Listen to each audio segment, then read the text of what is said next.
Hi, everybody. Welcome to another episode of From Adversity to Awakening. And I have a very special guest here today, Brian King Joseph. Hi, Brian.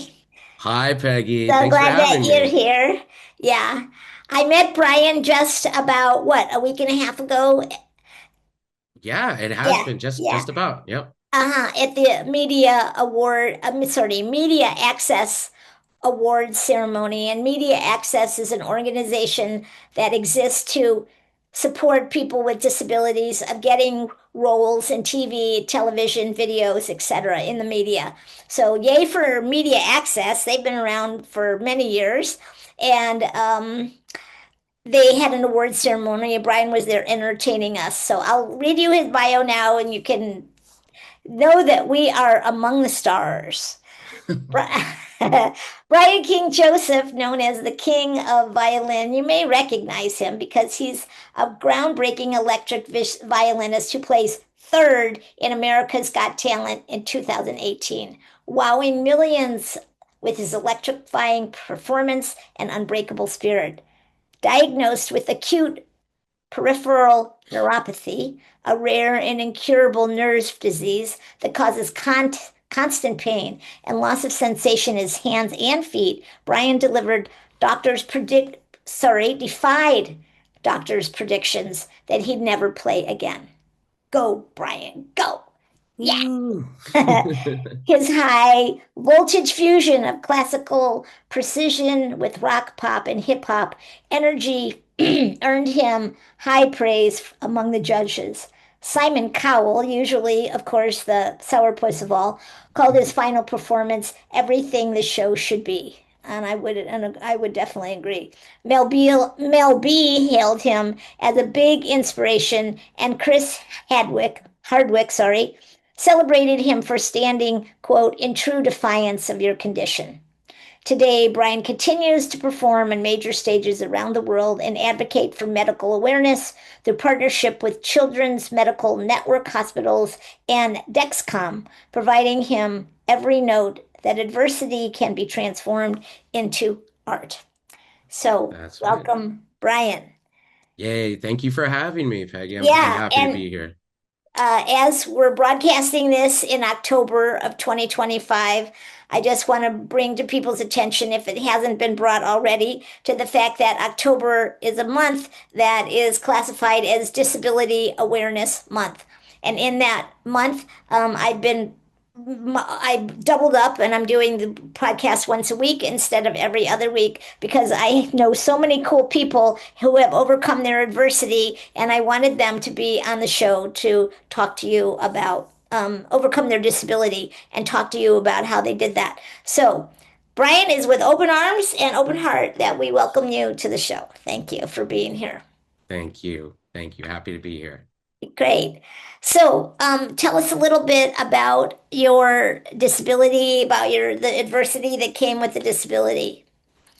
So I have peripheral neuropathy, as you know. So this is to go a little bit more into how that affects me and what it really is. This is something that degenerates and kills your nerve endings slowly over time, but continues to progress throughout your body. There is no cure for it. And this is what I think most people should really understand about how it feels and how it affects you is your nerves are where all of your sense of feeling comes, and your body is wired to, if you're sick, right, it gives you symptoms, you get a cold, it's letting you know something is wrong.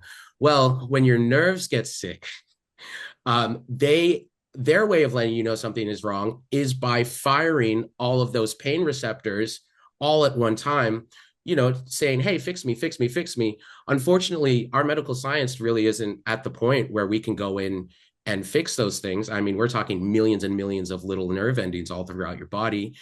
And so I have to live with this, excruciating pain, and as well as a big loss of motor function, which kind of happens over year. I lose a lot of the feeling in my hands, which now I almost have none. My feet as well. And as time goes on, it starts to just spread up the rest of my body. So this makes moving around pretty hard. This makes Yeah, yeah. life Pretty. in general is How has it affected the violin playing? well massively, right? When you're playing violin, you're using the smallest little twitch nerve endings and muscles inside of your fingers, and we're talking millimeters of accuracy as opposed to say in a guitar or something you've got a large space of hitting one note. With a violin, if you are even a millimeter off, it's going to sound awful. Yeah. That's where we get the whole, We've oh, all he seen sounds like those a kids dying at cat. the talent show, right? You're like, ah. The old screeching cat adage, that's where that comes from. It's not so much that these kids aren't up there saying I want to hurt people's. It's a difficult instrument to be able um to pinpoint. And so once you've lost feeling in your fingers, the way that I play now, ever since that happened, usually you're feeling where your fingers are. It really gives you a good idea of what you're doing. Once that left for me, I realized I had to simply make it more of a memory thing I where see. Uh-huh. Muscle memory kind of thing. muscle memory, where I'm really, really relying on everything that I learned up until the point that I got sick and just forcing myself to hit those notes as much as possible, which just entails me basically having to overly practice and hopefully basically it's just putting it all into muscle memory, which is much much more difficult considering that you're making all of these little fine adjustments on the fly, and I can't do that anymore. And you can hear though very well, so you can hear if you're on or off. My saving grace, yeah, being able to hear it and knowing where I'm at, yeah, I mean Yeah. that's pretty much everything about staying in tune. So yeah. So can you give us a short synopsis of how you found out that you were gifted? Yeah, absolutely. So, growing up, I'll give a little background. This goes to my parents. So, my mother is Filipino. God bless her. I love you. Hi, mom. Hi, Um, Mom. and my father is uh, sorry, my father is from Nigeria, and the thing about Asian culture, though, and you'll notice this with all my cousins, and I think a lot of Asian people out there watching, they'll know this too. Uh, they tend to put their kids into two very main things at a very early age, which is piano and violin. I have So noticed that a lot of those little YouTube, what do they call those? The kids that are super talented. I can't remember the name right now. Uh, Savants. They, yeah, the prodigies, yeah, right? prodigies. Yeah. That's the word. Hmm. Yeah. Yeah. So they started with the violin very early. Yep. Yep. And I fall into that category as well. Yeah, I started at 4 years old. It actually is my first memory ever. Um, and it became something like like a limb to me, something that I Mhm. couldn't really, I don't see life without it. So learning growing up like this, so being obviously being a person of color and going to a school where my parents put me in this school where actually there was a group class for these instruments, right? That the school was offering already because we didn't really have the same financial freedom to be able to get, The private training teachers. and, Yeah, yeah. and all that kind of thing. So through that though, I would say it was almost like taking a fish to water.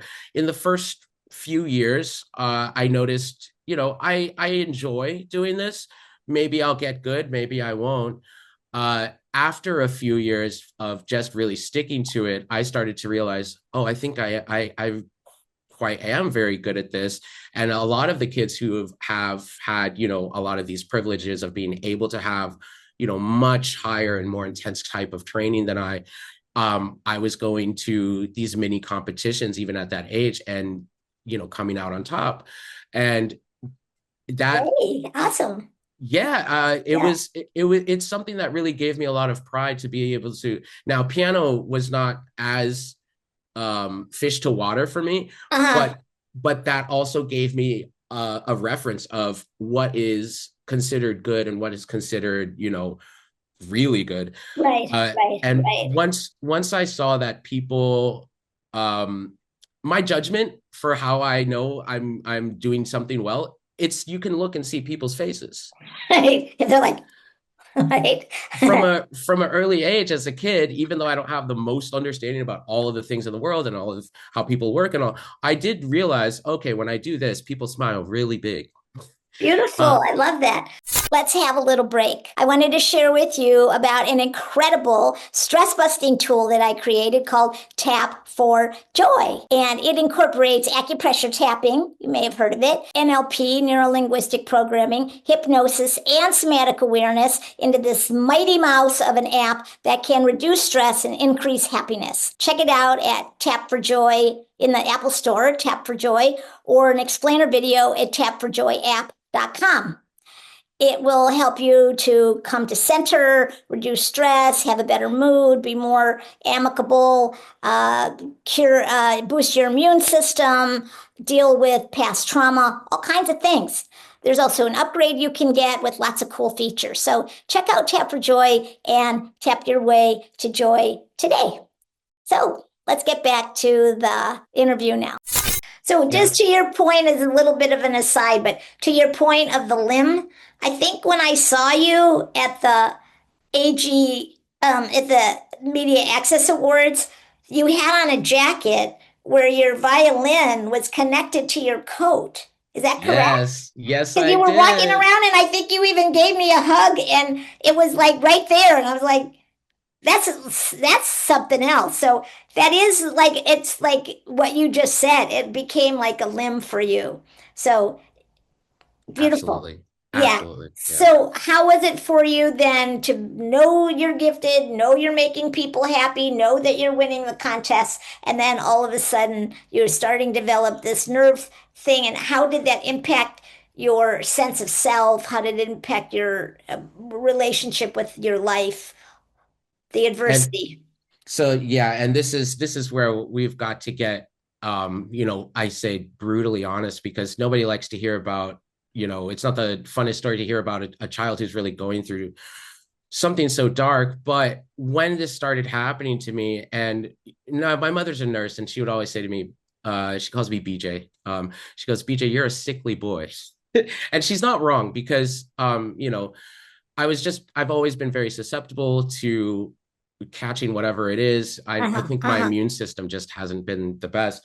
But once this all happened, I'll tell you this. I went through an insane period of the stages of grief, but didn't go all the way through. So denial first, then absolute depression. And so, not to put a blanket over this, because I will say I'm here now and I'm happy to be here.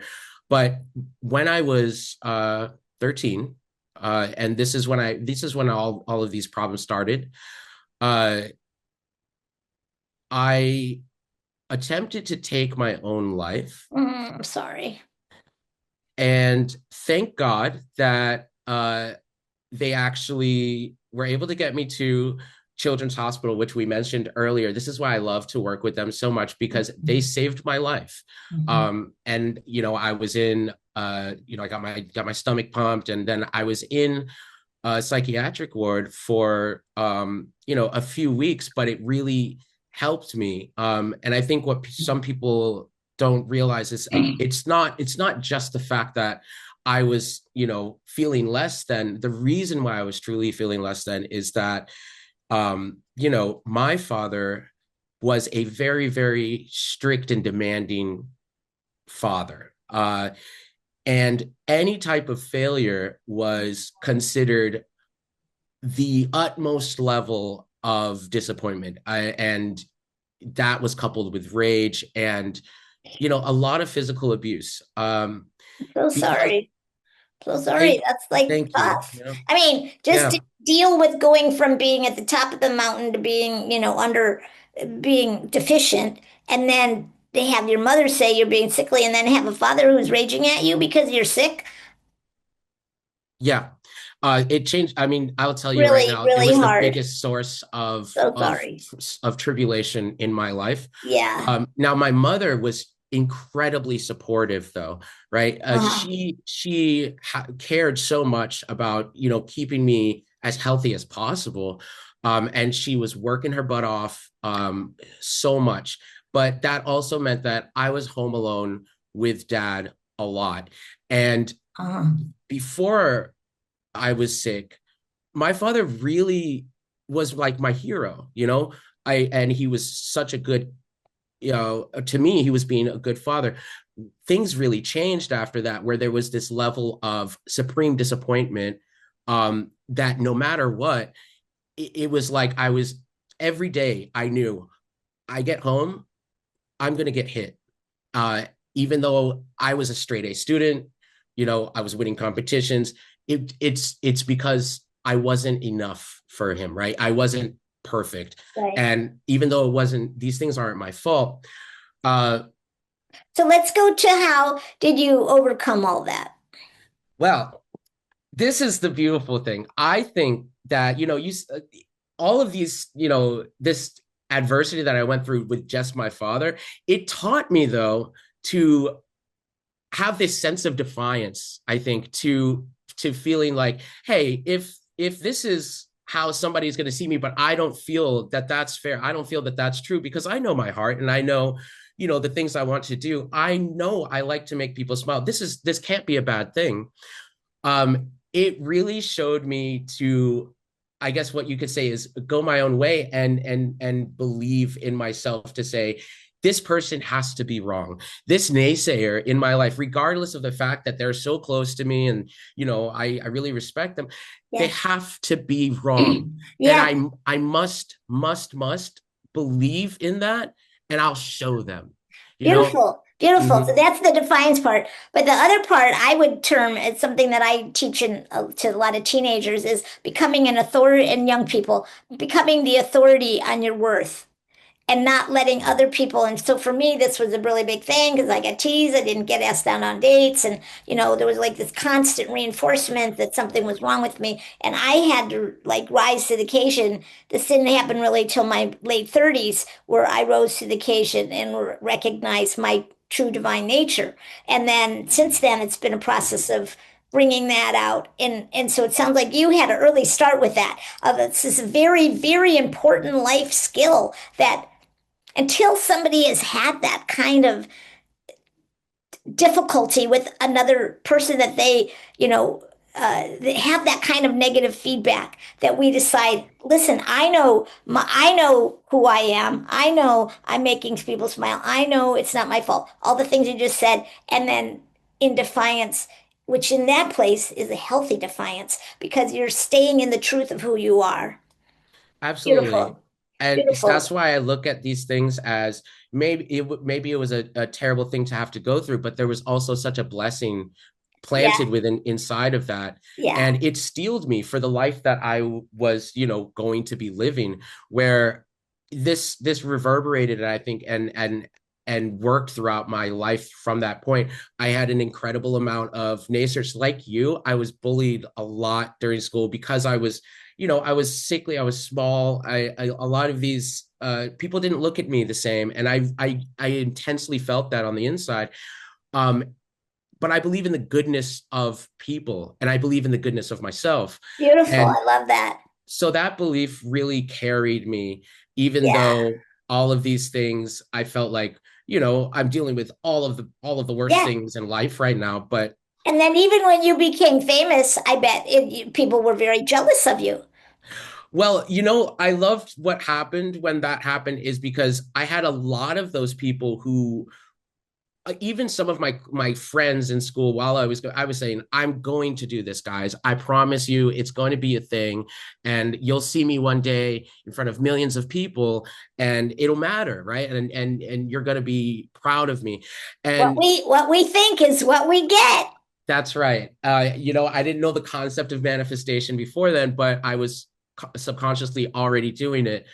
And once that happened, right, and once I was plastered across everybody's screens, especially in my hometown, I mean, it was nonstop, right? I was on the news and they're talking about me. I started to have some of these people who, I mean, I got made fun of a lot. I was bullied, and people really treated me pretty terribly, apart from like a few special few that I, cherish very much. But they came back, these people, and they said, you know what? Now that it's later in life and now that I've seen you, you've actually inspired me. And I really want to say, like, I'm sorry, you know? Yeah. And I got a Okay. lot of those That's messages. so great. That's so Yeah. great. So, I mean, I just want to point out to the audience, this is another incredible perk that comes out. Maybe you didn't plan for this, maybe you didn't know about it, that came out of you having defied the difficulty and believed in yourself, saw your own goodness, and stayed with that, became the authority on your worth. And then the perk was that people came and apologized for their past hurts. I mean, how much easier to forgive them and let all that baggage go, right? Like, let it go. Yes, absolutely. It was a freeing experience. And I think that even before I got those apologies, I felt I felt the freedom of the community, because on the other side of those messages were thousands, 100 times more messages from people just like me. Going through life, I was surrounded, and it's easy to see, to keep your worldview of who's around you. And I'm surrounded by, incredibly healthy, able-bodied people. Their life is great and everything's fine.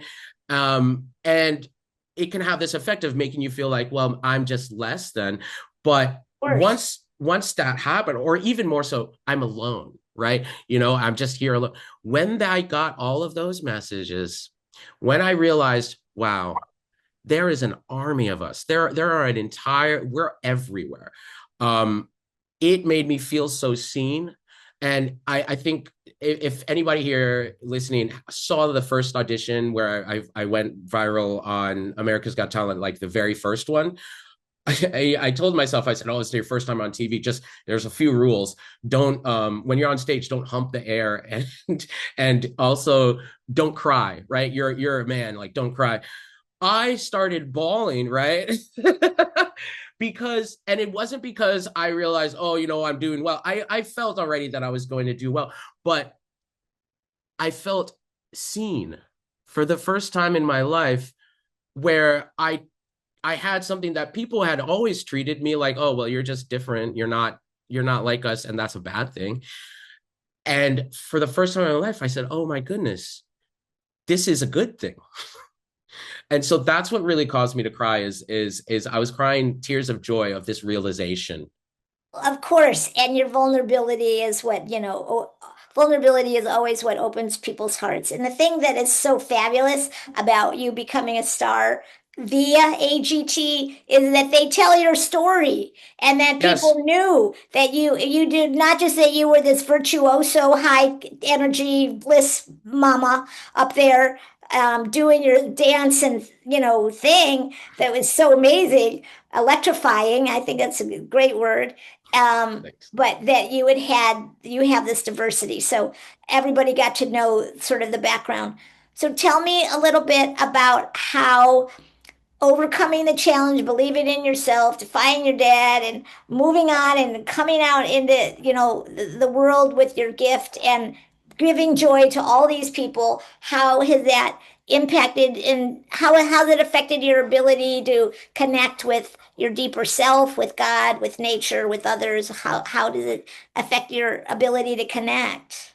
Hey, let's have a little break. And I wanted to share with you about one of my superpowers, which is helping people get through really tough stresses, difficulties, issues, and even trauma or traumas. Lots of people have worked with other people and said, I couldn't break through, but with you, I could. And not only do I help you like get to breakthrough, but also help you to pull back the layers of stress, melt the ice of frozen energy inside of you, and give you access to the beautiful ocean of creative intelligence that's inside of you and all its qualities like strength, courage, wisdom, joy, laughter, and compassion, etc.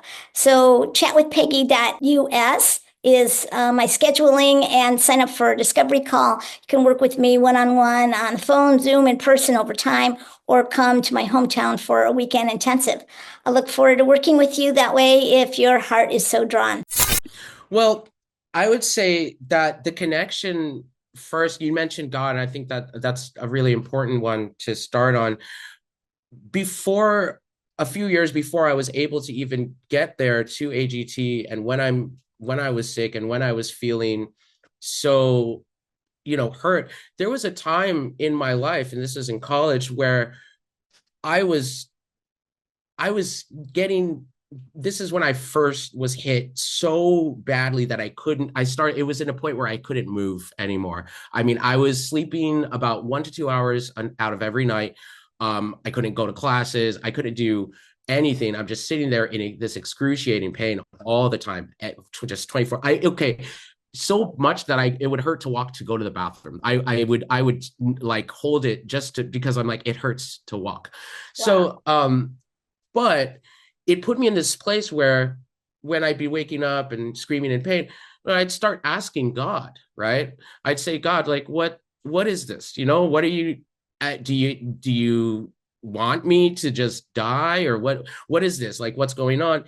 And through that, though, it helped me start to realize that, uh, I said to myself, I know there's no way that you would have helped me get to this place in the first place, to even be good at the things I do, to make people smile. You wouldn't have just done that for the silliness of it, right? You must have a plan for me. You must. And I had to I believe that. love that. Mhm.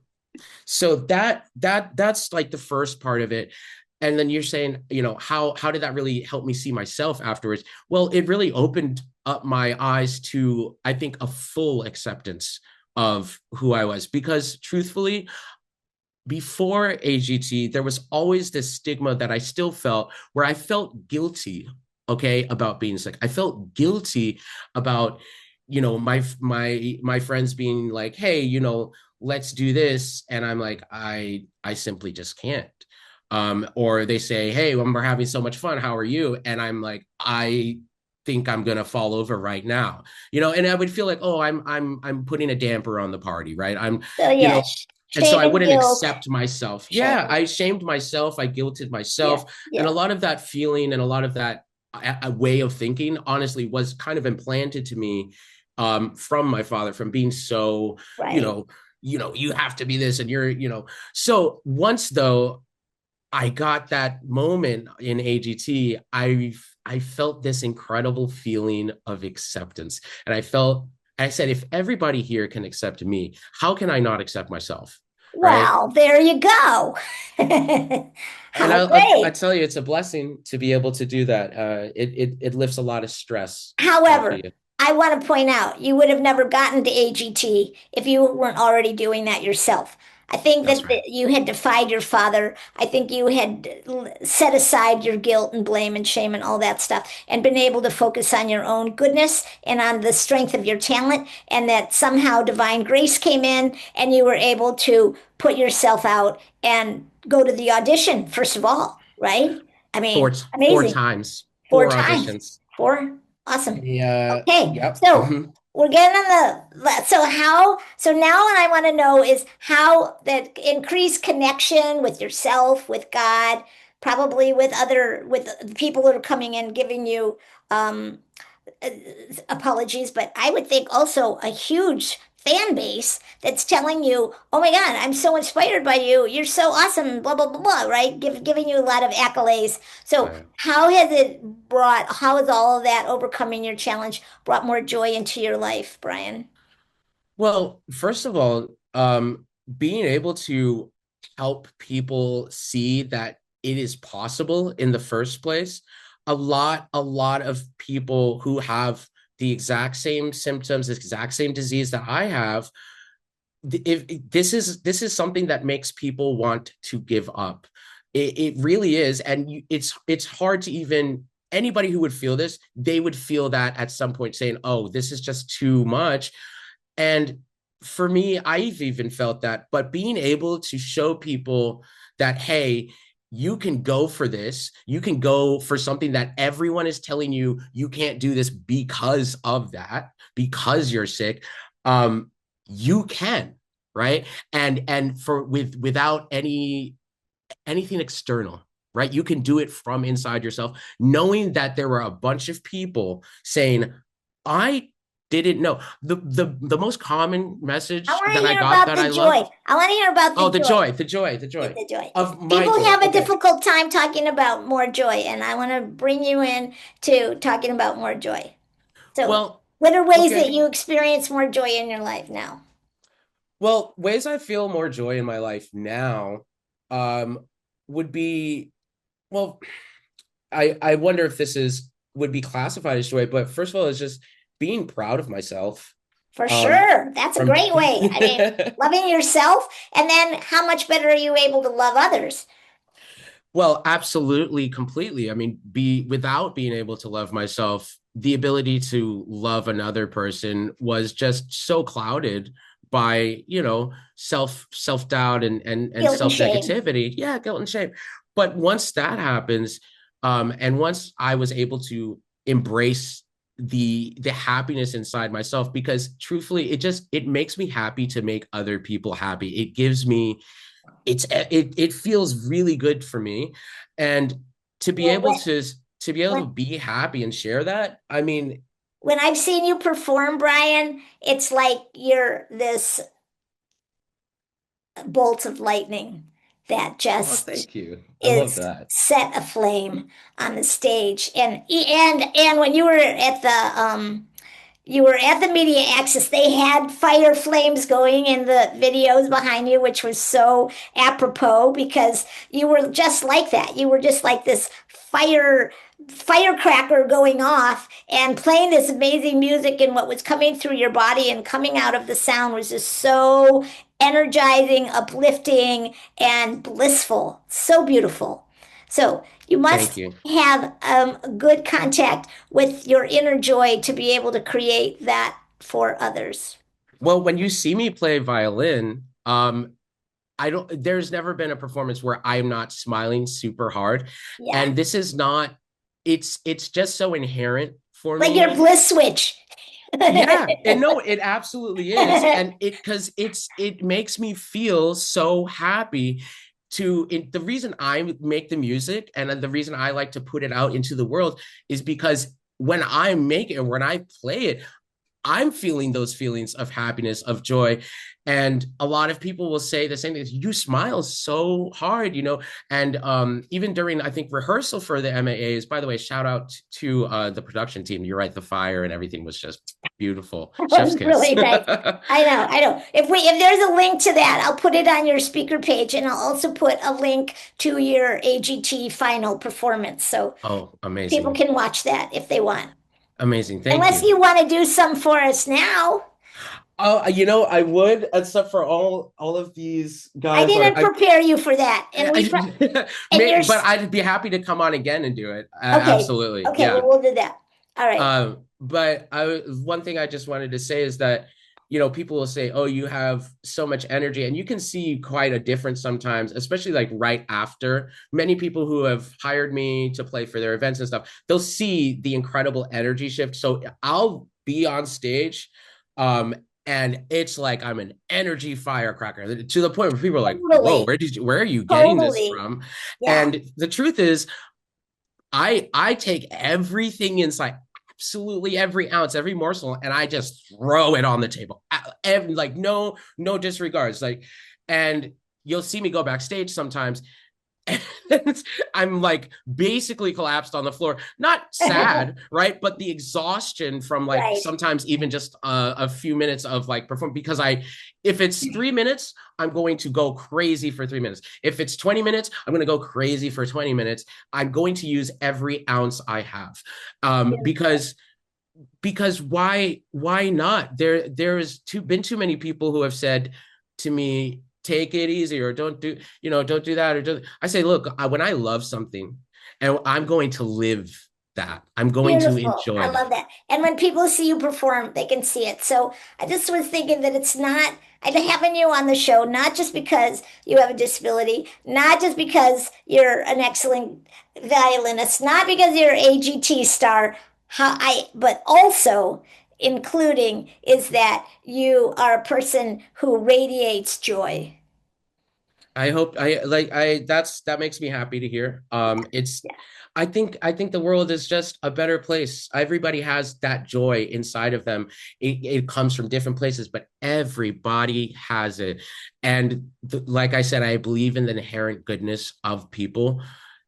No matter what anybody's going through, you can take that piece of joy and just put it on display, and it And will make the world a better place. and also you've given us an example, radiate it and expand it and expand and expand. So what if we're gonna people want to get a hold of you, Brian, how can they do that? Oh, well, you can see it on my website. You can email me. Obviously, I'm on social media everywhere, Brian King Joseph. But if you're looking to, book or email me, the information is on my website. I'll even tell you here, booking at briankingjoseph.com. Say it I, slowly and clearly. Booking. booking at briankingjoseph.com, right? Okay, That's good. Brian with an I, the good old traditional way. Okay, very good. And if because you do performances at events and stuff like that. So yeah, Yeah. anybody, and I'm encouraging Brian to go into the keynote speaking arena. So because he has such a beautiful message for people now that he just talked about this joy, tapping into your own joy and radiating it. I think it's, a very important message for people. That's what one of my main purposes for um, this podcast. So we're right in alignment. I appreciate that, Yes. Brian. Yes. Yeah. Yeah. Is there any last message you'd like to leave for the audience today, our There audience? is there is one. There is one which I would say is a method that I use myself for always knowing how to get through whatever I'm going through. Beautiful. And it's a little bit of an analogy, where the hardships in our life are always unique to each and every person. But you could look at it as visually like you're in the sea, in a water, which is life, and there's a whirlpool. There are whirlpools near you, right? And it could be anything. It could be, emotional distress, divorce, health, obviously, a disability. And what a lot of people are scared of is like, I might get sucked into the whirlpool. Absolutely fine fear. However, what you need to also do, and what I try to do every single day, is to focus on just turning away from that whirlpool, whether it's trying to move away, whether it's even just standing in place. The fact that you are not giving into it is progress. It Very is progress, and you eventually will get, even if you don't know exactly where you're supposed to go, you just need to take that direction and just look into that direction. And I promise you, it will lead to, honestly, better than anything you've ever dreamed of. beautiful. So, so, Love that. Love that. don't get sucked in. Yeah, the whirlpool, it's a downward spiral. And That's right. it ends in addiction, loneliness, despair, etc. And if you don't use your will, use your knowingness of your own goodness, use the positive thinking, all these things that you're talking about, that will help you move away from that. And I recently just went through something like that, and I did call on those doing those things. And it has helped and bring me to a place of bliss that I can be here and share with you. And your story is so amazing, and your talent is so effervescent. And I can't wait to meet you again. Absolutely. Yeah, This is start of a beautiful friendship. And I really appreciate you letting me speak on that thank here, friend. you. I hope anybody listening out there that it's helping you too. Thank you. Yeah. All right. All right, you guys, that's it for today. And check in another week or two, and we'll have another episode of overcoming adversity and connecting and bringing on the bliss. So long for now. Bye Thank you, bye. Brian. Thank you. Well, thanks for being a fan of the podcast, and I would love if you would subscribe. Also, wanted to remind you about that mighty little app, Tap for Joy, and share with you about the amazing features for just $5 a month, like a no brainer, right? You're going to get some amazing tools for decreasing stress and increasing happiness, like a happy memory journal, which rewires your brain for happiness. You're going to get a bunch of customized tapping dialogues, which pinpoint and target your stress areas, a learn center, a bunch of other stuff, and a 5-day challenge. Highly recommend that for getting the most out of your results for decreasing stress and increasing happiness. So check out Tap for Joy, download it now in the Apple Store, try it out. You'll be surprised and amazed at how amazing it is, how remarkable it is, and how transforming it is. And I will see you on the next episode. So long for now.